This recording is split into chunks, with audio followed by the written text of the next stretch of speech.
আসসালামু আলাইকুম ওয়া রাহমাতুল্লাহ। আমি ডাক্তার শোয়েব আহমেদ, ফিজিওথেরাপিস্ট। আজকে আমরা কথা বলবো কোমর ব্যথা নিয়ে। আমরা জানি আমাদের দেশে পরিসংখ্যান দ্বারা খুব সহজেই বোঝা যায় আমাদের দেশের কোমর ব্যথার পেশেন্ট এত বেশি যে একটি গবেষণার মতে 70 থেকে 80 কিংবা কোনো কোনো গবেষণায় 90% মানুষ জীবনের কোনো না কোনো সময়ে কোমর ব্যথায় ভুগেছিলেন। আর এই কোমর ব্যথা থেকে আমরা পরিত্রাণের জন্য কিছু খাবার খেতে পারি যা দ্বারা আমাদের কোমর ব্যথা কমতে পারে। আবার কিছু খাবার আছে যেগুলো আমাদের কোমর ব্যথা বাড়িয়ে দিতে পারে। ঠিক এই রকম খাবার সম্পর্কে আমরা আজকে জানবো। যেসব খাবার আমাদের কোমর ব্যথা বাড়িয়ে দিতে পারে এর মধ্যে উল্লেখযোগ্য হলো, যদি আপনার কোমর ব্যথা থেকে থাকে তাহলে যদি আপনি রেড মিট বা গরুর মাংস আপনি খান, সেক্ষেত্রে আপনার টক্সিসিটি বেড়ে যেতে পারে আপনার শরীরে, সেক্ষেত্রে কোমর ব্যথা বাড়তে পারে।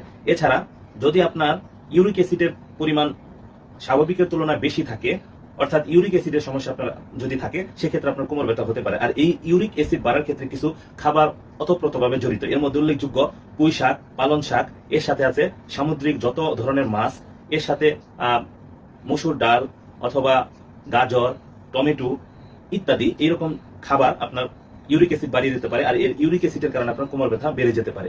এর সাথে বাজারে যে প্রিজারভেটিভ সমৃদ্ধ যত ধরনের ফল, যত ধরনের সবজি, যত ধরনের মাংস, এই প্রিজারভেটিভ সমৃদ্ধ যত খাবার আছে, এই খাবার যদি আপনি গ্রহণ করেন সেক্ষেত্রে আপনার কোমর ব্যথা হতে পারে। এনিমেল প্রোটিন আমরা যে আমাদের শরীরে ইনটেক করি, এর মধ্যে উল্লেখযোগ্য হলো আমরা ফার্মের মুরগি থেকে পাই। ফার্মের মুরগির মাংস কিংবা চাষের মাছ, এই মাছ বা মাংস থেকে আমরা এই প্রোটিনের ঘাটতি আমরা পূরণ করে থাকি।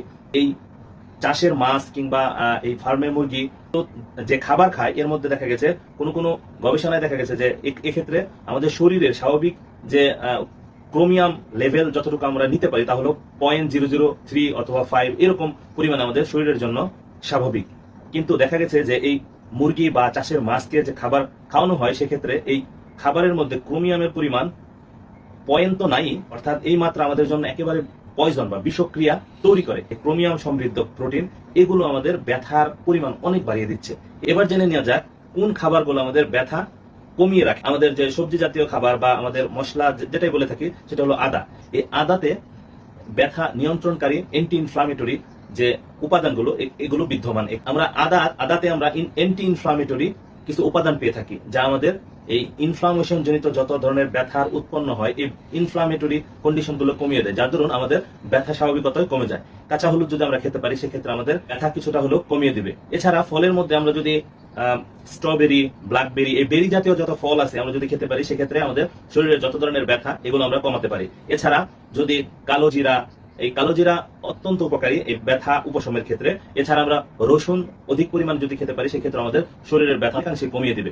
এরকম গুরুত্বপূর্ণ তথ্য আরো পেতে আমাদের ভিডিওর সাথেই থাকুন। আমাদের